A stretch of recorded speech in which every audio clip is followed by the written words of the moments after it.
Hey everybody, thank you so much for joining us this Sunday on NF Service Online. We are glad to have you here with us. Last week was the last part of the series, the prayer series.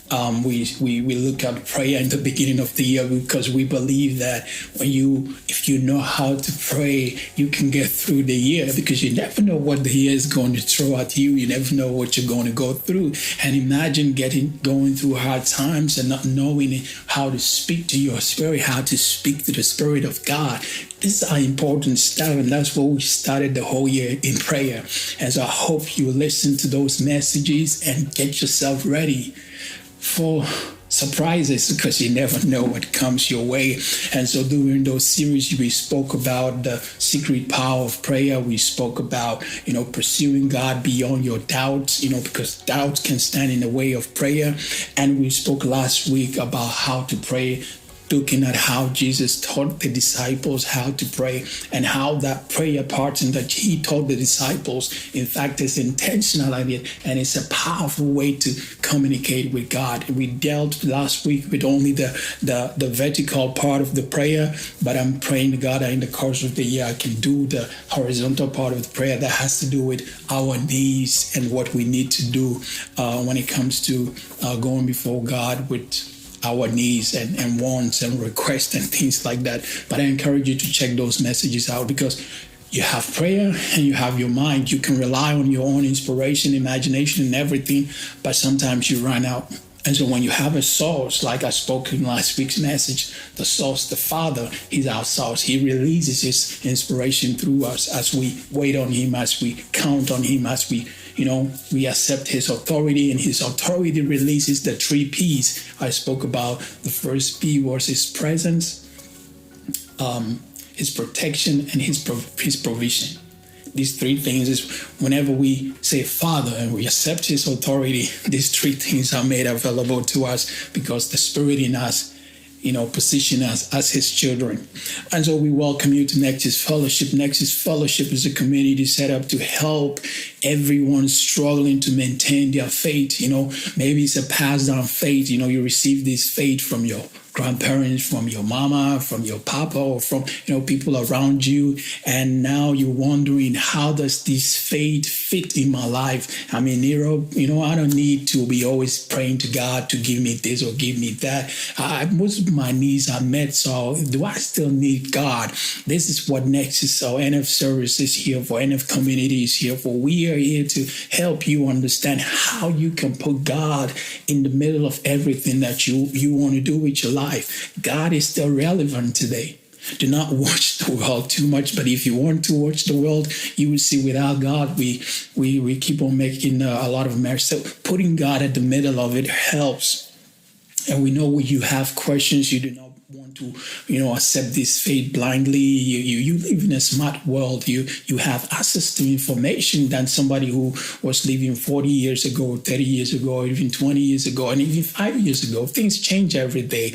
And so we get to know more and more things, and that challenges the view, the perspective we had on the world yesterday. But that does now mean that faith, or the more information we have on things, makes the importance of those things less than any other thing. I believe the more we know, the more we understand, the more we grow, and the more we get to know what we do not know, And so we are here to help you discover more and go for more, and to know that you can love God and pursue science. You can love God and pursue technology. You can love God and pursue entrepreneurship, political offices, and civil servants, and then whatever it is, even entertainment and everything. God says, go into all spheres. Jesus said, go into all spheres. I have passed the authority to you. Go into all spheres. So this is more than just getting together on a Sunday for 40 minutes or 1 hour or 2 hours or 4 hours or 5 hours praying and singing and dancing. This is an everyday assignment, taking God into everything. Do you know that I will speak about that later in the message, but the worship, the word worship in Hebrew is the same word. The Father is the same word for work. And so it's more than just getting together, singing, praying. This is about your whole life. It's outside the building, the place that we used to call a church. This is about your life and the fulfillment of that design purpose life for you from God.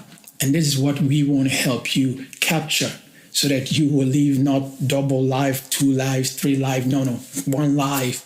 But that same life influences every aspect of your life. Everything you do, God is in the middle of it. So thank you for joining us today. I want to jump right into the word of today. But before I do that, you can connect with NF online, YouTube, Facebook, Instagram.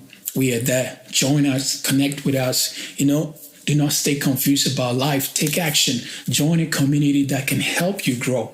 Join a community that can seek more with you. Don't settle. You're too young to settle. So join us and let's, move up together. Thank you. Today and also, of course, you can join us every Sunday at 1 p.m. online. The message today is about the mind and God. Understanding the mind, the place of the mind and God. I want to share a message about this classical issue of should I choose God or should I choose science? If I use my mind, does that mean I have to neglect God? Or does that mean that God is no more relevant for the life I want to live? There is this idea that if I believe in God, then it's a suggestion that, or a sign of an intellectual inferiority or something like that. That is why we believe in God. But these are all fabricated, stigmatized, categories to put people in so that they will, either abandon their faith, abandon the things that they believe in and the walk that they have intentionally made a decision to walk, because it is a propagated agenda that is to create self-destructive, that is to push people to pursue their self-destructive behaviors rather than really connect with a God who created them and establish a purpose in their heart, and that they can find that peace, that true life. Not everybody wants you to know God, because when you know God, when you live a happy life, when you live when you know the place of everything and the purpose of everything, you are not controlled by anything. You're controlled by, because that is the purpose of the kingdom that Jesus established, that self-governance,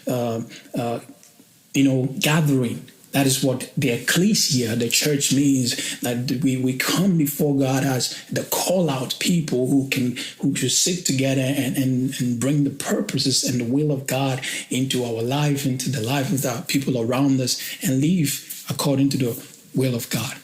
I hope this is a bit clear. But before I start, I just want to make some statements. The first statement is that if you want to write down, you can, that the brain is a product of God. The brain is a product of God. Like an engine of a car or an engine of an airplane is the product of the manufacturer. The brain, the mind is not in competition with God, because one created the other.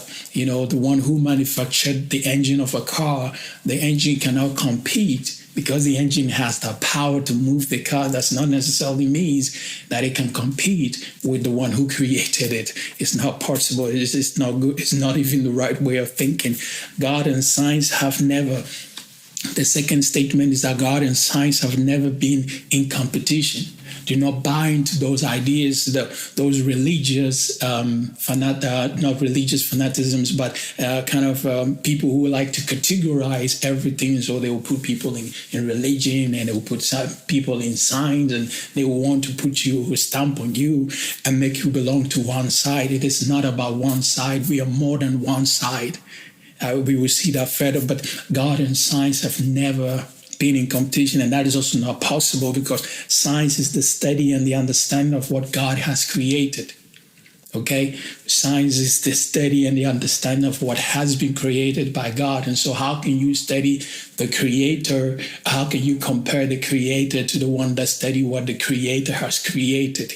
It doesn't make any sense. So do not buy into that if you are a child of God. Science gives us a better understanding of how God created things or how God did things. It could be over a period of million years, 1,000 years, and all those things. Science help us understand that better. And there are sometimes they will have to study it over a couple of years. But that is what God wanted us to do. God created the world to keep us busy. When he created, he said, let us make man so that they will have dominion over everything we have created. And so the preoccupation of humans is the domination of everything that God has created. And that's what God created, what was good and not perfect. In other words, he left a lot of room for us to do whatever we want, provided it was within the constraints of the limitations and the laws he has established and the parameters he gave. But of course, if you don't care about God, why would you care about his parameters? Why would you care about his laws? Why would you care about anything that he cares about? And that has become the problem of the world. The C statement is that God can't be held responsible for what he put mankind in charge of. You cannot hold God responsible. If God is there, why are there wars? If God is there, why is there this? If God is there, why is there that? We hear people say, but if God put people in charge, if he said you should have dominion, then we are responsible. And until he comes finally, or he returns and take the authority out of our hands, we are always in charge. And so whatever chaos, whatever problems we are facing on earth, it is up to us humans to align our will, our purposes, our pursuits, our desires with that of the Creator, so that we can channel things back home. But as long as we neglect his ways, we are in charge and we are creating the problems. Don't blame God, blame you and I. And the seventh statement, that we are called to challenge our past and to make amendments. But progress does not mean that we have to neglect or abandon. When we progress, when we understand things, when science helps us and open our eyes to deeper understanding of the things around us, it does not mean that the one who created it does not matter. I think that it has always been the mistake. We've studied the created things and not the creator, and that is why we are making a mess everywhere we go. And then the eighth statement is that it is more reasonable to believe in the creator than not, because everything around us has somebody behind it. The phone that you're using right now, somebody made it. The camera that you're watching us through, that you're connecting us with me right now, somebody came up with it. The internet, somebody came up with it. There is nothing in existence that doesn't have anybody behind it, even in our natural world. And therefore, beyond this natural world, there should be someone responsible for everything that has been made. There's nothing in nature that doesn't have any purposes. So there should be somebody smarter, greater, better behind it. And that is our God, of course. A lot of smart people also, the ninth statement is that a lot of smart people believe. So young people, you want to be Elon Musk and you want to be Zuckerberg and all these great people, and probably people who invented things. It is all good stuff, especially those of you upcoming Africans who want to, expose to science, technology, and these things. Yeah, I love the same things. I work in an engineering company. I've seen a lot of great minds, and I'm still working with them. But the thing that I want you to understand is that does not mean you have to neglect the very foundation that you have in faith. Faith is very important. Don't let go. Don't lose sight of that because maybe the people you are watching don't show on television going to church or doing, the things that you see church people do. Does not mean that maybe they don't even believe. So I want you to hold on to that. And the last statement is that if what you are taught makes you choose between God and the knowledge, if somebody say, is it that you choose this knowledge and forget God, or you choose God and forget that, then you have to start wondering, why is it that the person in the first place wants you to pick a side? Life is not about picking sides. Don't get confused. Don't get into that disease that is, hurting our world today, that is dividing our world today. It's a disease, it's a sickness. Stop categorizing people. People are more than one idea or suggestion that they made at a certain point in time. People are capable, and that's what we have, the mind. You can come up with artificial intelligence, collect data about people, and yes, maybe 60%, 70% of that data that you collect them is repetitive, that people will be able to repeat certain actions in the course of their life. And so, of course, it makes them predictable. But that does not mean that they are limited to that only. No, people are more than that. You cannot put people in that category. People are more than that. They are more than the bubbles that we put them into. And actually, the reason why they stay in the bubble is because we keep them in the bubble. And you have to learn to break out of that, because you are more. God created you with more than just a certain idea, a certain step, a certain behavior that you took at a certain point in time, and somebody captured that thing about you and made a data about it. And so now you are that type of a person. I'm not that type. I can become, I am formidable, I am flexible. I have this spirit to be able to become more than what I presented. Of course, the willingness have to be there, and that is also the power of the mind and the power of the spirit. And so this is just the beginning of this message. I will not be able to finish today's message, of course, but I want to give you the introduction. Next week, I'll go more deeper into it. But one thing that I want you to understand, that is when it comes to God and our own abilities, which comes through the mind that God has given us, our mind, our capacity, our abilities, that's not overweighs or overrules God's authority. It's like working in a company. When you work in a company, your ideas, even there are some smarter people that, sometimes we ascribe inventions to certain names, but maybe even the inventions came through the assistants, came through the people that they were working with, or maybe the bigger part of the contribution came from somebody's name somebody whose name nobody even has heard of. But the thing is that it's not because that person, the one who is in charge is always the one in charge, and therefore we have to make sure that we do not neglect the fact that we are capable of doing something, creating something, and expanding what maybe God has given us. Means that God is no more relevant. He's still in charge. But he has done his part, and the most important thing is that if you do not connect with the vision of the boss, which is when you work in a company, you have a brilliant idea, but yet still you have to understand that there's somebody in charge. And by connecting your ideas, by linking your ideas, by serving your ideas under the goal that we all hope to achieve, we achieve a greater purpose. People who when people advise me, I remember back when I was, I've been very active in different churches and different organizations. And most of the thing that I hear people say is like most of you young Africans don't like to work for anybody. You all want to be entrepreneurs and you all want to be the chef and the boss and things like that, And the advice was that you have to learn to work with people, work in groups, work with other people so you can create bigger things. And I think that is true. God never wanted to do anything by himself. And so when you read the book of Genesis, the Bible says when he created man, when he created the things, everything he created, he passed it on to man so that man can help and name them. You understand? So he created a space, and that is what in one of my teachings I speak about, that the earth is a place of participation and not a place of ideal engagement. God gave us the earth to participate in creation. He made us co-creators. It's like a child. When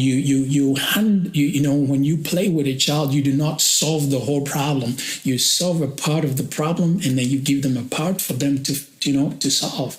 And so God has provided and surrounded us with a lot of things that, give us the opportunity to engage, to do something with our life. Of course, otherwise life would have been very boring. But one thing that we have to understand is that never get into that discussion, that, confrontation of, I'm in 2021 and therefore God may be irrelevant for my life, or that my faith, the faith that my grandparents and my mother and all those people around me prefers is no more relevant. One of the brilliant things that I've read recently was Pascal Blay, a French thinker from the 17th century, and he said, and I quote, "If we think to attach our self-family to any point, it totters and it fails us. If we follow, it eludes our grasp and flees us, vanishing forever. Nothing stays for us." This is our natural condition, yet always most contrary to our inclination, we burn with desire to find a steadfast place and an ultimate fixed basis. We are looking for a steadfast place and an ultimate fixed basis for our life. That is the whole thing. And everybody is looking for this. There is, I call it the starting point of life. There is the foundational, if you watch people who run, before they will run, there is a line, and they will put everybody on that line, and then they will be standing there and jumping and exercising, and then they will go on their marks, and then they will shoot, and then everybody will start running. That base is what we are talking about. You need that base. If you don't have that steadfast place, if you don't have that standing point. But one thing that is brilliant about what Pascal Blay wrote here is that he says, you cannot firmly attach yourself to that single-sidedness, because you are not also a single-sided person. You are not left or right. Okay, you're not wrong or right. You're not. These things that, especially today, the media calls. When somebody wants people to be supported and communities to come together, be seen as our love immigrants. That person is a lefty. If they don't like immigrants and they want only their own people, they are righty and things like that. We've categorized these people. No matter the things that they display or show, they are more than that. It's all a facade. It is all something that is flying away. It is all that they are creating an image of communication. And sometimes we categorize, and people who do not have that understanding, of course, take it to the extreme and cause a lot of harm in our world. But one thing that is worth understanding is that God never created us. He created us and placed us in charge of things. Your life, you are here for a purpose. Stop trying to choose sides. Stop trying to make it, is it left or right? It is not. Left or right are still within your own power. It is within the wisdom, the knowledge that God has given you. You have the power, the control over these things. Don't let anybody make you choose. If there is anything to choose, we will see next week in the message, it will be wisdom. And I'll go a little bit deeper. But the reason why before I end the message, the reason why I wanted to speak about this, I call it the brain or God issue, is that I reposted on Instagram last week a post from Transformation Church, Pastor Mark Ford from the US. We all follow this man of God and these great churches in the world, and they are doing fabulous things. And one of the codes was saying that your generation is counting on you to be anchored in Jesus. And so I reposted this on my story. And beautifully enough, when I came back on Instagram, somebody had commented on that, and he says, nope, your generation is counting on you to use your brains, which is good. That was a good one. I love it. It's like, no, Your generation is not counting on you to be anchored in Jesus, to be locked in Jesus, or to be steadfast. That steadfast basis that Pascal was talking, that fixed basis that Pascal was talking about. He said, you do not have to. Your generation do not want your fixed place or that your basis to be in Christ Jesus, but he wants your basis. They want your basis to be in your brains. And of course, I understand what he meant with that, especially coming and speaking from the African context of those of us who have migrated to Europe.